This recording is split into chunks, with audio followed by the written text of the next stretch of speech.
Today we're telling the story of a man named Israel Keyes. He's believed to have killed maybe up to a dozen people. It's a story of just meticulous planning, horrific acts, and secrets buried, quite literally, all across the United States. Yeah, the details surrounding his crimes are deeply disturbing. They really paint a picture of a true psychopath, someone who held the key to solving so many cold cases. Our story really has to begin on February 1st, 2012. We're in Anchorage, Alaska.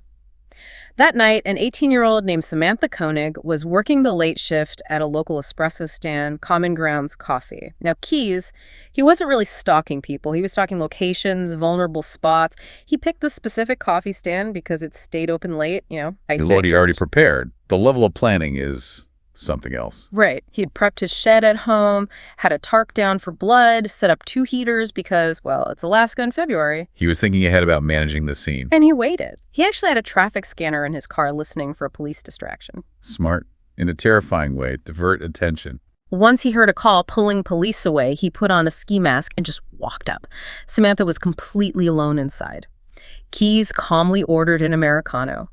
The second she turned her back, he pulled out a handgun, told her to turn off the lights. Then he climbs right through the service window, binds her hands, gags her, pushes her into his car, telling her, I'm holding you for ransom. But the ransom was almost secondary, wasn't it? Seems like it. He drives her straight back to his house, the house he shares with his girlfriend and his daughter, ties her up inside that shed he prepped, turns on a radio, loud, to cover any sounds she might make. It's just the speed of it all. Yeah. From abduction straight into ransom planning, he immediately went to her boyfriend's truck, which was nearby, and stole her debit card. His plan was already forming. It really makes you wonder, who was this guy, living this double life? What do we know about his origins? Well, his background is kind of chaotic. Born 1978 in Utah, raised Mormon, homeschooled. Then the family moved to Washington State, and they got involved with a Christian Identity Church. One of those groups with racist, anti-Semitic views. Right, I've heard of them. But later, after he joined the Army and served, he got honorably discharged around 2000. And then he declared himself an atheist. So a lot of shifts in ideology. And the darkness starts early, doesn't it? Before the known murders. Oh, yeah. Sources say he admitted to sexually assaulting a young girl in Oregon. This was back when he was like 18 to 20, between 96 and 98. Okay, so the violence was there early on. When did the killing start, according to what he told investigators? He claimed his first murder was way back in 2001. He was living in Neah Bay, Washington then. Victims never been identified. Unknown victim. Right. And he hinted, kind of vaguely, about killing a couple. Said he buried them near a valley somewhere in Washington. All told, he claimed 4 murders just during the time he lived in Washington, between 2001 and 2007. So by the time he moves to Anchorage in 2007, starts his contracting business, seems like a regular guy. He's already a serial killer. And a bank robber, too, for years. He apparently looked up to Ted Bundy. Yeah, he mentioned Bundy. Yeah. And you could see some parallels, that charm, that ability to blend in. But Keyes took it further. Let's talk about that method, because it's really unique, isn't it, how he avoided getting caught for so long? Absolutely. His key strategy was distance, committing crimes thousands of miles from where he lived. And these murder bags or caches, explain how those worked. Right. So he would travel to different parts of the country, sometimes years in advance, and he'd bury these kits, usually in remote areas. Inside, he'd have things like shovels, guns, ammo, zip ties, sometimes cash. Wow. So he's setting up for crimes years down the road. Exactly. So he could fly from Alaska to, say, Chicago, rent a car, drive hundreds of miles to retrieve a hidden cache, and, like Vermont, commit a murder or a robbery, rebury the kit, then fly home. Leaving absolutely no connection between himself in Alaska and the crime scene on the East Coast. Precisely. It completely defeats standard geographical profiling. The police are looking for someone local, and the killer lives across the continent. It's ingenious in a horrifying way. Let's look at some specifics the investigators managed to piece together. There was that kidnapping in April 2009 on the East Coast. Yeah, he snatched a woman, took her across state lines, killed her, and buried her somewhere in upstate New York. And authorities suspect that victim might be Deborah Feldman, a 49-year-old woman who went missing around that time. It fits his pattern, but without his confirmation, it's hard to be 100% certain. Okay, and then there's the Courier couple, Bill and Lorraine Courier in Essex, Vermont, June 2011. This one really shows the extent of his planning. Oh, absolutely. For the couriers, he flew from Anchorage all the way to Chicago, rented a car there, Okay. then drove over 900 miles to Vermont. 900 miles. He broke into their house in the middle of the night, subdued them both, took them to an abandoned farmhouse. God. There, he shot Bill Courier. Then he sexually assaulted Lorraine before strangling her. And the bodies. Never found. Their disappearance was a total mystery until Keyes started talking. He confessed to killing them. He did, but he never gave up the location of their bodies. That's one of the many secrets he took with him. It's just tragic for their families. Unbelievable. The logistics alone, flights, rental cars, driving, the crime itself, then getting back to Alaska clean. It shows incredible discipline and compartmentalization. All right, let's go back to that shed in Anchorage, February 2012. After he'd stolen the debit card, he goes back to the shed where Samantha Koenig is tied up.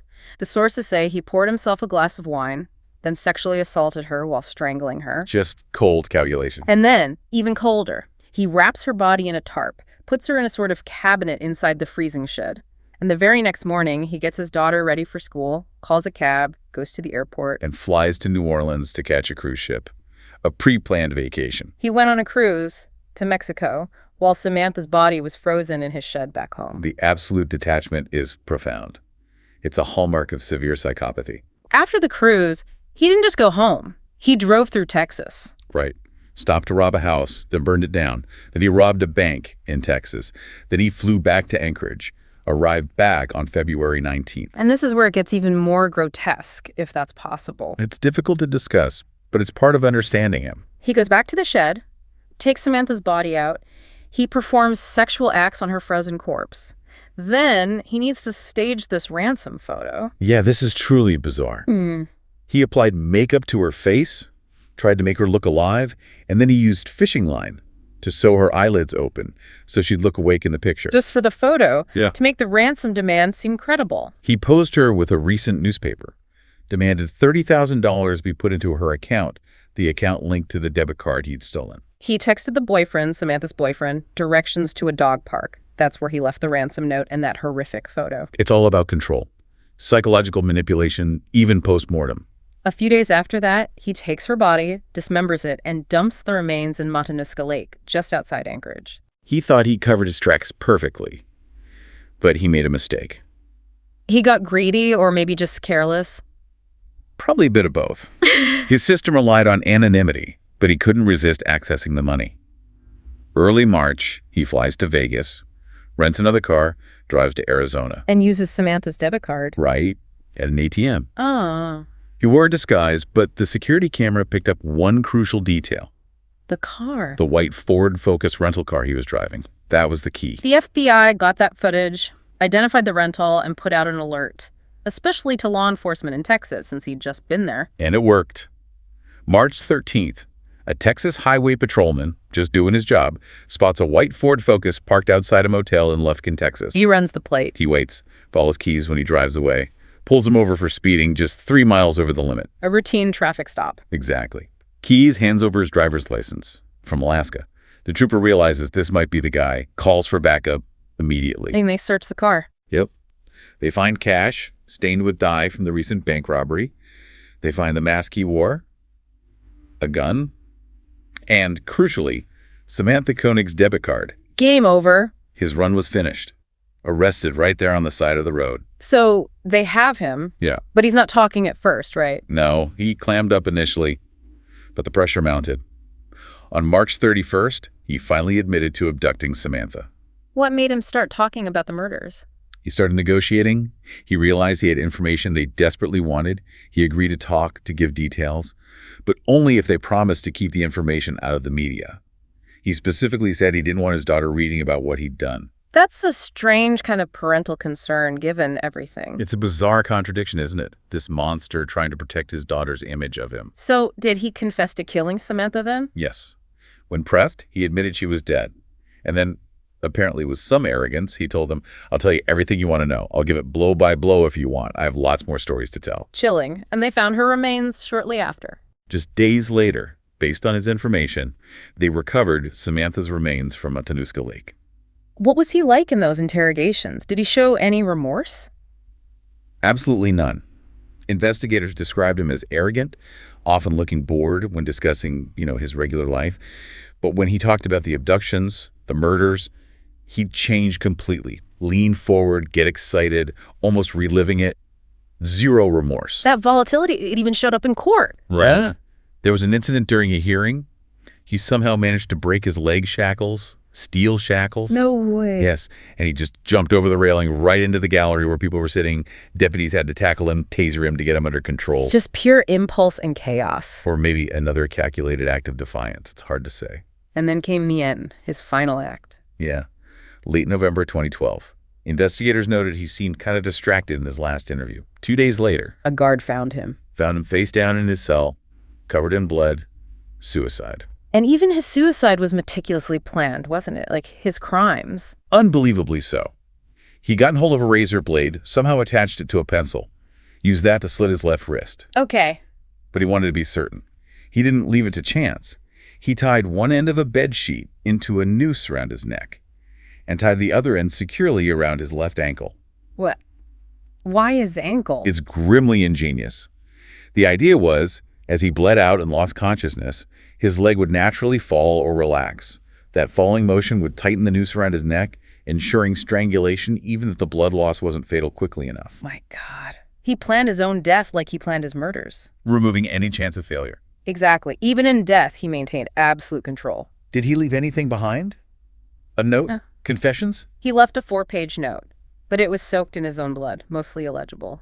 A little they could decipher offer almost no real information about his other victims or crimes. It was mostly rambling. So he took it all with him, pretty much.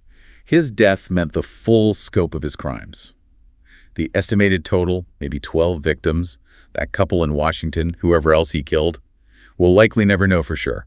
He took a long, long list of cold cases right to his grave. And that really leaves us with a disturbing thought, doesn't it? Something for you, the listener, to think about. When a killer like this, a true psychopath, chooses silence as their final act, uses their death to lock away the truth forever, how does society even begin to cope with that?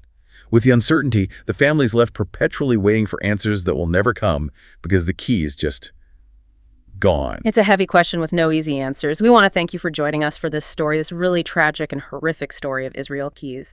If you follow cases like this or other true crime stories, please remember to like, share, and subscribe to our channel, Horror Docs. We appreciate you listening.